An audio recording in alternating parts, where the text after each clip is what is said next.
하나님 말씀 이사야 1장 11절부터 14절 말씀입니다. 이사야 1장 14절부터 14절 말씀, 11절부터 14절 말씀 같이 함께 큰 목소리로 합독하겠습니다. 너희의 무수한 재물이 내게 무엇이 유익하뇨? 나는 수양의 번제와 살찐 짐승의 기름에 배불렀고 나는 수송아지나 어린 양이나 숫염소의 피를 기뻐하지 아니하노라. 너희가 내 앞에 보이러 오니 그것을 누가 너희에게 요구하였느뇨? 내 마당만 밟을 뿐이니라. 헛된 죄물을 다시 가져오지 말라. 분향은 나의 가정이 여기는 바요 월삭과 안식일과 대회로 모이는 것도 그러하니 성회와 아울러 악을 행하는 것을 내가 견디지 못하겠노라. 내 마음이 너희의 월삭과 정한 절기를 싫어하나니 그것이 내게 무거운 짐이라. 내가 거치기에 곤비하였느니라.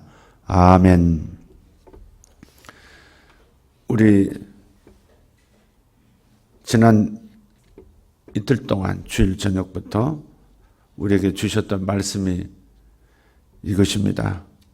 다 없어졌어도, 다 망했어도, 황폐한 사막처럼 다 사라졌어도 하나님께서는 반드시 남겨놓으신 은혜가 있다.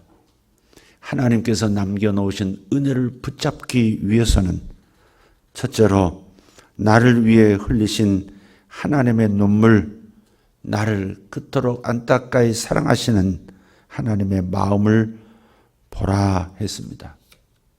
두 번째 날, 어제 하나님 남겨놓으신 그 한 동이 은혜를 다시 붙잡고 시작하기 위해서는 자신의 상처투성인 그 내 모습을 인정하라 하는 겁니다.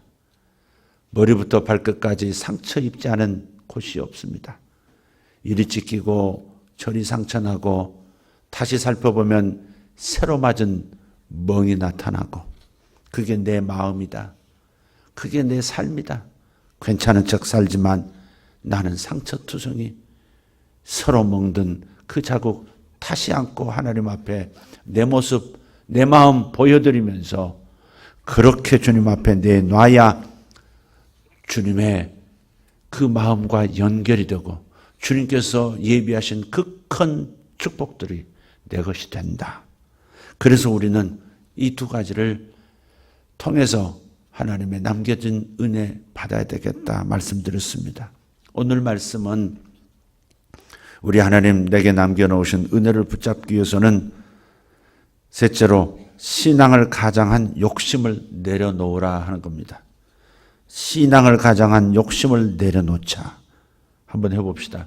신앙을 가장한 욕심을 내려놓자. 아멘. 하나님께서 남겨놓으신 은혜를 붙잡기 위해서는 신앙을 가장한 욕심을 반드시 버려야 합니다. 많은 사람들이 자기는 신앙이 좋다고 착각합니다.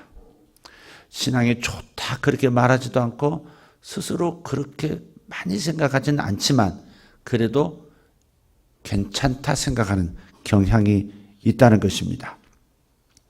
착각은 자유지만 그렇기 때문에 신앙의 능력도 없고 신앙생활을 하면서도 기쁨이 없는 겁니다. 신앙의 능력과 신앙의 기쁨을 경험하지 못한다. 신앙을 가장한 자기 욕심을 종종 신앙이라고 착각할 때가 있는데 이스라엘 사람들이 그런 사람들이었습니다. 그들은 자신들을 대단한 믿음의 사람들이라고 생각했죠. 그런데 하나님께서는 전혀 그렇게 생각하시지 않았다는 데 심각성이 있습니다. 다시 한번 본문을 읽어드리겠습니다. 너희의 무수한 재물이 내게 무엇이 유익하뇨? 나는 수양의 번제와 살찐 짐승의 기름에 배불렀고 나는 수송아지나 어린 양이나 숫염소의 피를 기뻐하지 아니하노라. 너희가 내 앞에 보이러 오니 그것을 누가 너희에게 요구하였느냐? 내 마당만 밟을 뿐이니라. 헛된 재물을 다시 가져오지 말라.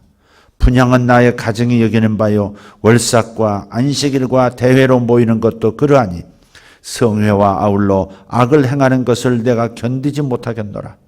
내 마음이 너희 월삭과 정한절기를 싫어하나니 그것이 내게 무거운 짐이라 내가 지기에 곤비하였느니라. 이스라엘 사람들은 하나님께 할 만큼은 하고 있다고 생각했습니다. 가끔 우리도 그렇지 않습니까? 할 만큼은 내가 하고 있다. 하나님께서 어떻게 생각하시는지는 생각지도 않고 자신들이 바르게 신앙생활을 하고 있는지 점검도 해보지 않았습니다. 잘못된 길로 가고 있고 하나님은 돌아앉아 계시는데 스스로 잘하고 있다고 우기고 있는 겁니다. 이들의 신앙은 진정한 믿음으로 한 신앙생활이 아니라 신앙생활을 가장한 자신의 욕심으로 이루어진 신앙생활인 것이죠. 우리도 이런 실수를 저지를 때가 있습니다. 많은 사람들이 신앙생활을 하다가 시험에 듭니다. 교회 사람들이 한 그 말 한마디에 기분이 나빠집니다.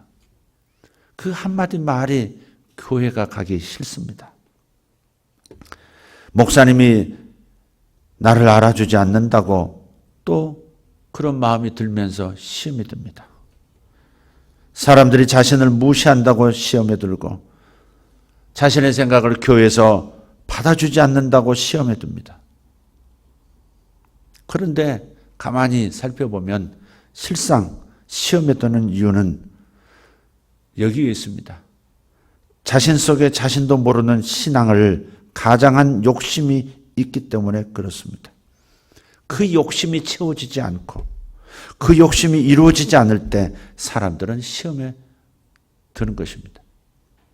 누군가에게 불만이 있으면 자신을 돌아보십시오. 누군가에게 불만이 있으면 자신을 돌아보십시오. 자신 속에 감추어진 욕심이 없는지 살펴보시라 하는 겁니다. 우리는 깨끗하고 순수한 마음으로 하나님을 섬기할 줄 믿습니다. 그래서 하나님 앞에 솔직해져야 합니다. 이것이 나의 욕심인지 정말 믿음의 감사요 헌신인지 이것이 하나님의 영광을 위함인지 점검해 보아야 합니다. 우리는 지금 하나님의 커다란 준비하신 은혜를 받기 위해서 하나님의 커다란 축복을 경험하고 싶어서 하나님 앞에 나왔습니다. 너무나 중차대한 나의 절박한 상황이 오직 하나님의 손에 의해서만 해결될 수 있다는 걸 알기 때문에 그래서 내 기도가 상달되도록 하나님과 나 사이에 있는 그리고 하나님께서 먼저 거두어가고 그 제거하고 싶으신 그 부분을 깨닫자 하는 뜻에서 지금 이 말씀을 이사야 말씀을 읽고 있습니다. 신앙으로 감추어진 이기주의를 버리셔야 합니다. 신앙으로 감추어진 나의 욕심 보아야 합니다. 그리고 그것을 버려야 합니다. 그럴 때 준비된 은혜가 우리 삶 속으로 들어오게 됩니다. 우리는 신앙의 껍질을 반드시 버려야 합니다. 그래야 하나님의 사랑을 느낄 수 있습니다. 말씀을 정리하겠습니다. 우리 하나님은 이스라엘을 위해서 은혜를 남겨놓으셨습니다. 우리에게도 은혜를 남겨놓으셨습니다. 우리에게도 하나님이 남겨놓으신 그 은혜가 있는데 기도할 수 있는 은혜라고 믿습니다. 첫째는 기도할 수 있는 은혜입니다. 기도는 아무렇게 되는 게 사실 아닙니다. 하나님이 은혜 주셔야 기도할 수 있고 새벽에 나오는 거 일어나고 싶다는 욕망 주셔야 박차고 나올 수 있습니다. 다 은혜입니다. 오늘부터 그 은혜를 꼭 붙잡으시기를 바랍니다. 그 은혜를 통해서 다시 한번 하나님의 거대한 은혜 속으로 들어가는 여러분 되시기를 바랍니다. 그려볼 수 있으시기를 바랍니다. 어릴 적 우리가 보았던 펌프, 다시 말씀드려요. 물이 다 빠지고 없을 때 아무리 펌프질해도 물이 나오지 않는, 지하수가 올라오지 않는 그때 바로 한 동이 남겨놓은 그 곁에 물, 그걸 붓기 시작하고 펌프질하면 시원한 해갈되는 그 생수가 올라오기 시작합니다. 하나님께서 저와 여러분을 위해서 각 사람을 위해서 한 동이 은혜를 남겨놓으셨습니다. 바로 그것이 바로 기도의 은혜입니다. 기도의 은혜를 통해서 저 무한히 공급하시고자 하는 하나님의 사랑과 은혜와 축복들이, 이 거대한 축복이, 은혜가 여러분 삶 속에 풍성하게 넘쳐나기를 예수 이름으로 축복합니다. 할렐루야. 신앙을 가장한 욕심을, 이기심을 내려놓는 시간, 껍질 벗는 시간 되기를 먼저 바랍니다. 기도하겠습니다. 하나님, 우리 이렇게 기도했습니다. 나를 위해 흘리신 하나님의 눈물을 보게 하소서. 우리 이렇게 기도했습니다. 나 자신의 상처투성인 그 모습, 그 마음 내어놓게 하여 주시옵소서. 그리고 오늘 그렇게 기도할 겁니다. 내가 신앙을 가장한 이기심, 신앙을 가장한 욕심 먼저 내려놓고 순수한 헌신으로, 순수한 감사로, 순수한 영광으로 하나님 앞에 나아가겠나이다. 이 일을 도와주시옵소서. 이렇게 기도하겠나이다. 주여 역사하여 주시옵소서. 예수님의 이름으로 기도하옵나이다. 아멘.